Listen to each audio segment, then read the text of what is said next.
Good morning. Meg's joining me for this little impromptu video, and I want to share with you some ways of playing the Alchemy bowls. You can see them behind me, and I've got one here which is a lavender aura gold bowl. These are really specific bowls, and they're made by a company called Crystal Tones in America.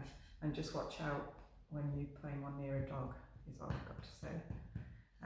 So I'm holding it with this hand, and it's got the Crystal Tones logo on, which is a new thing, and yeah, a good way of knowing that you've got a Crystal Tones bowl, because previously they didn't have any kind of etching on them. They are very special bowls, and they play a beautiful, beautiful sound, all different, so different sounds, and express different energies and different frequencies, which are very particular to each bowl. It's not pre-designed to play a particular note or frequency, so it comes out singing as it sings, and it's quite a magical aspect of them. So these bowls are quite light compared to some singing bowls, and all different singing bowls play differently and require something different, particularly the Crystal Tones bowls. Each one is unique, and it will want to be played differently on the different days, depending on many different factors and energies.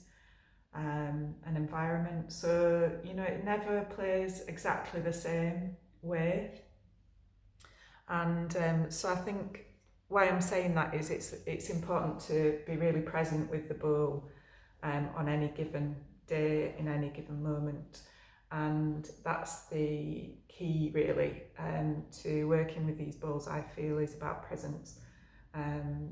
It's about being very focused and aware in the moment, on the bowl, on how the bowl feels, how the sound feels, what you receive in your body when you play the bowl. There's an exchange of energy happening, all dependent on many different factors, and especially if you're playing for somebody else or a group of people. Anyway, getting a bit off track. So generally with the Crystal Tones bowls, you have two different sorts of mallet. You have a mallet which has got a suede element to it, either a full suede or half suede, half silicone, but this is a full suede covered mallet, but the end of the mallet is dipped in silicone, so I don't know if that's focusing. So the end is a different effect to if you play it touching the bowl with the suede. And the other mallet, which is a more recently produced one by Crystal Tones, is this silicone sonic wand, and that is all silicone coated. So can't find focus. Anyway, there you go. So there's no suede element to this, and the thing about these ones is that the silicone means that you just get the sound of the bowl, but with the suede mallet you get a little bit of the sound of the friction, the vibration of the suede against the bowl. I always recommend that the suede is a nicer mallet to chime the bowl with. Meg agrees, don't you, Meg? So if you're just chiming the bowl, and the suede mallet produces a lovely sound. I'll demonstrate that now. I need to persuade the dog to go elsewhere, see how it goes. So it's a lovely soft sound you get from the suede mallet, and about the nicest place to chime it is about 2/3 of the way up the bowl.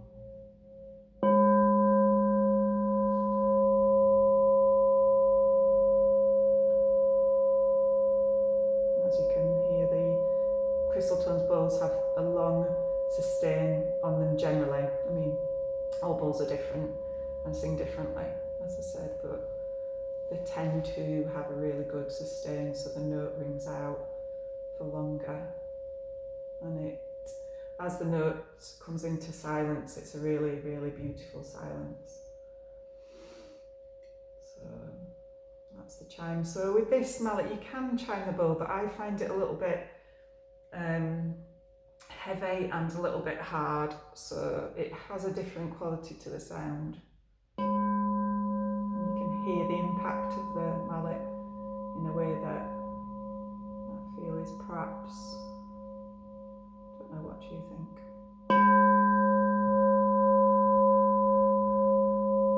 Don't like that one.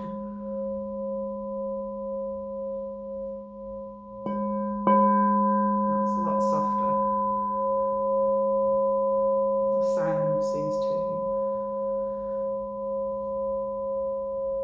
be much kind of rounder and softer as well, more expansive.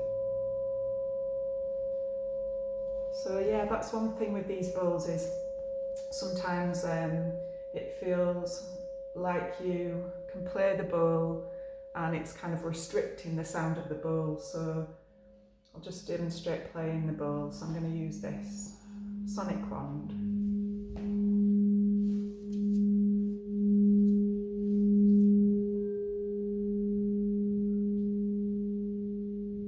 You just get the sound of the bowl itself, the crystal energy, the metal energy. So this is a high-grade quartz and gold, particular blend and temperature of gold to produce the lavender colour. And the note is a low G sharp.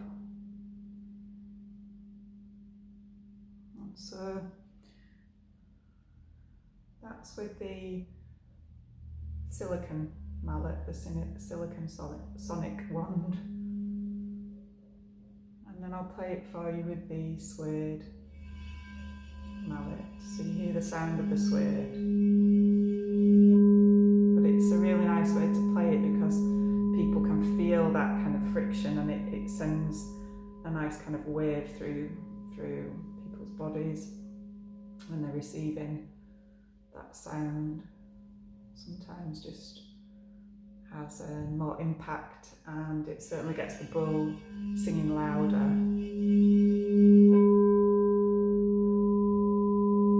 Quickly. This tends to be a nice way to play it with the silicon, which... Okay, so I'm patching this second video onto the first because I got interrupted with the doorbell.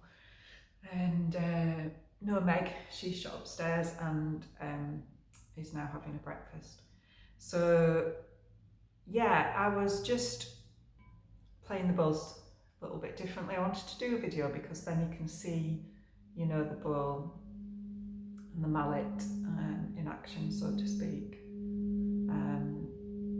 One of my favourite ways of playing a bowl, or singing a bowl, rather than chiming it or striking the bowl, is to play at that spot again about 2/3 of the way up the bowl, and with the end of the suede mallet, which is dipped in silicon, so it's actually just the silicon, and you can just pick it up again. The sound takes a bit more getting used to playing the bowl like this, but I really like it.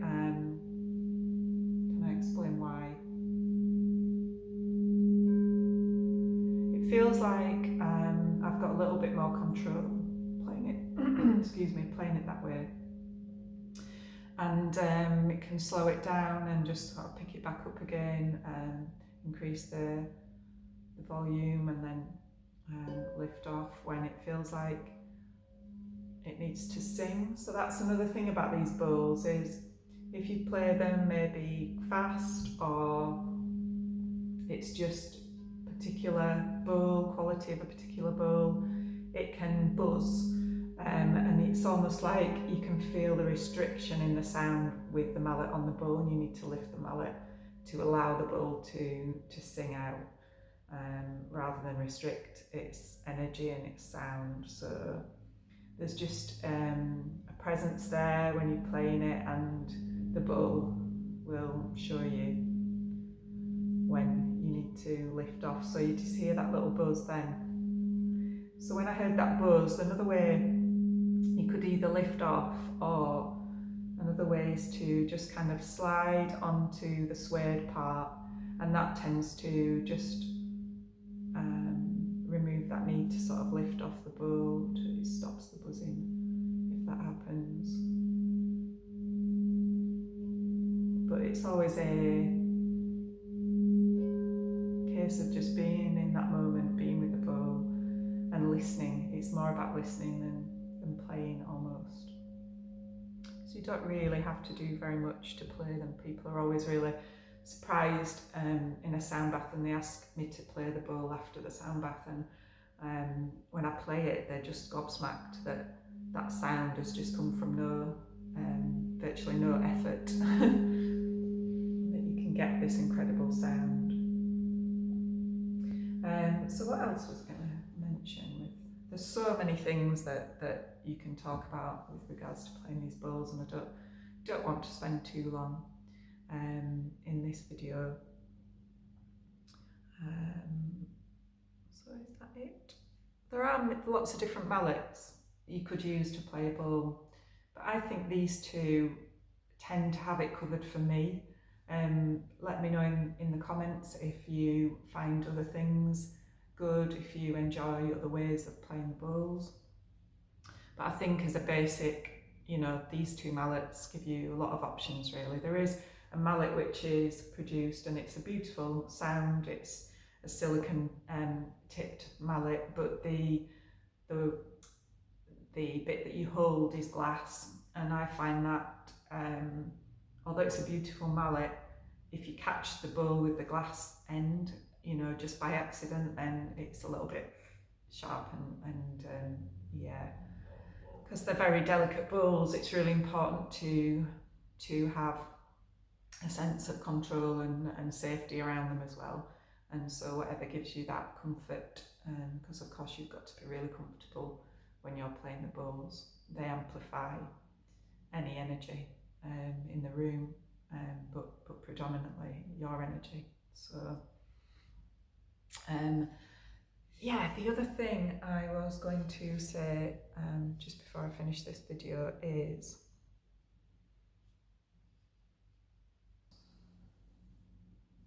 okay, I've just remembered the last thing I wanted to mention in this video, and if you want another video, let me know, because I'm not really used to making videos and a bit nervous of doing that, so it would help to have a bit of encouragement to make another one. So the other thing is about safety. So just feeling like you've got a good enough grip on the mallet. So you don't want to be holding it too tight. It's like driving with your hands tight on the steering wheel. It's not the safest thing. It's just being relaxed, taking a breath before you start playing the bowls, obviously, and just holding the mallet really in a way that feels like you've got a good enough grip, but you've got your arms relaxed, so the shoulder, the elbow, the wrist is relaxed, and you can just move as needed and respond, to playing. So you can see my wrist is just soft, and the elbow, the shoulder, and the arm movement is just quite relaxed. But to get a good sort of grip on it, I've got all my fingers around it as if I've got a pencil, and I find that a really nice comfortable place for my wrist and my hand and my arm generally, to feel good. And same with the sonic wand, obviously I hold it in the same way. The angle is about there. You want to keep the angle about like that.